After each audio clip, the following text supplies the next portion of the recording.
In this video, you will learn to use arrays to store and access data.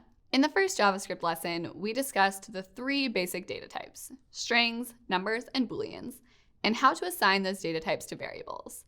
We discussed how a variable can only point to a single string, a single number, or a single boolean. In many cases, though, we want to be able to point to a collection of data of either the same or different types. For example, what if we wanted to keep track of cookie flavors using a single variable, flavors? We can actually do that using arrays. We can think of arrays as like storage containers for collections of data, or in our case, cookies. The array is sort of like the cookie jar, holding all of our cookies in one convenient location. Building an array is simple. You just declare a variable and set it equal to your data within square brackets.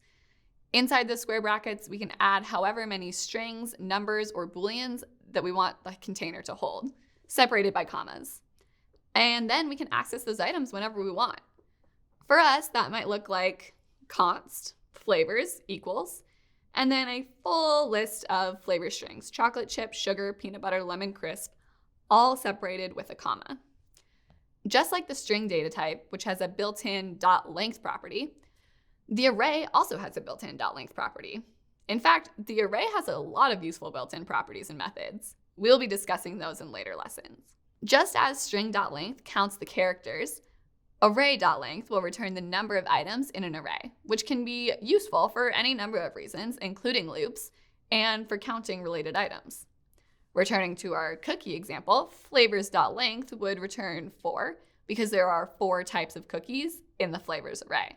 We can access an item at any time in an array for use in equations, functions, and the like, and we just need to do this by calling the item's position in the array.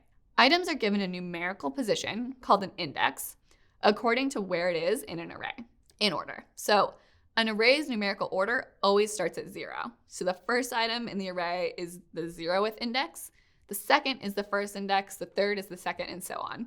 This can be tricky at first and when it's said out loud, but just remember, arrays always start at 0. In order to access the item, we will type the name or the array variable, followed by brackets containing the numerical assignment. For example, flavors at 1 is sugar, and flavors at 3 is lemon crisp. Without knowing an array's length, it's actually still possible to access the last item using some simple logic. The return of the length property -1 will always return the last item in the array. We know that the first is item 0, and every item after is shifted over one number, so in our example, the last item had an index of 3, even though flavors has a length of 4.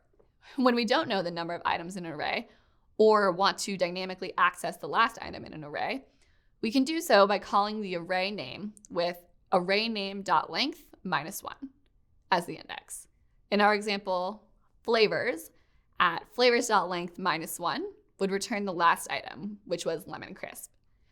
We can assign and reassign any index in the array using the bracket /index and an equal sign. So array name at index equals a new value. So like if, for example, we wanted to reassign the first value in our cookies array from chocolate chip to caramel pecan, we would do so with flavors at 0 equals caramel pecan.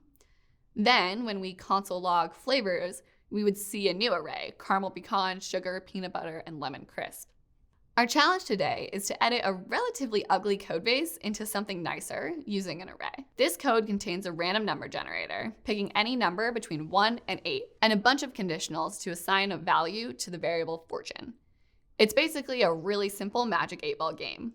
While this code is functional, it contains a ton of repetition, and it can be reduced to 1 or 2 lines using an array. Our goal right now is to eliminate the need for conditionals using array indexing. Now it's time for the We Do, where we get to practice these skills together. You should be coding along with me during this portion of the video. We'll designate this as an array using the square brackets, and then we can put all of these strings inside. So we'll start with yes, definitely, and then we'll fill it out to contain all of the other options. I'm just going to paste these in, but you can practice writing them out if you want. We can now access individual fortunes with our bracket indexing system. For example, we could call fortunes at 0, and it would give us yes, definitely. Or we could call fortunes at 1, and it would give us you can rely on it. Since we already have a random number generator built into our code, we can replace this entire section of code with a single line, which will just be console.log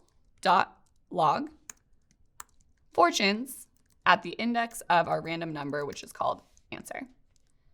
Now, when we run our 8-ball function, we should get a random item from this array every time. Very doubtful. You can rely on it. Very doubtful again. So now, calling 8-ball will give us a random fortune every time. It's pretty fun. Arrays are super powerful and incredibly important to understanding both front-end and back-end development as a whole. Work through this tutorial and then try the arrays challenge to check your knowledge.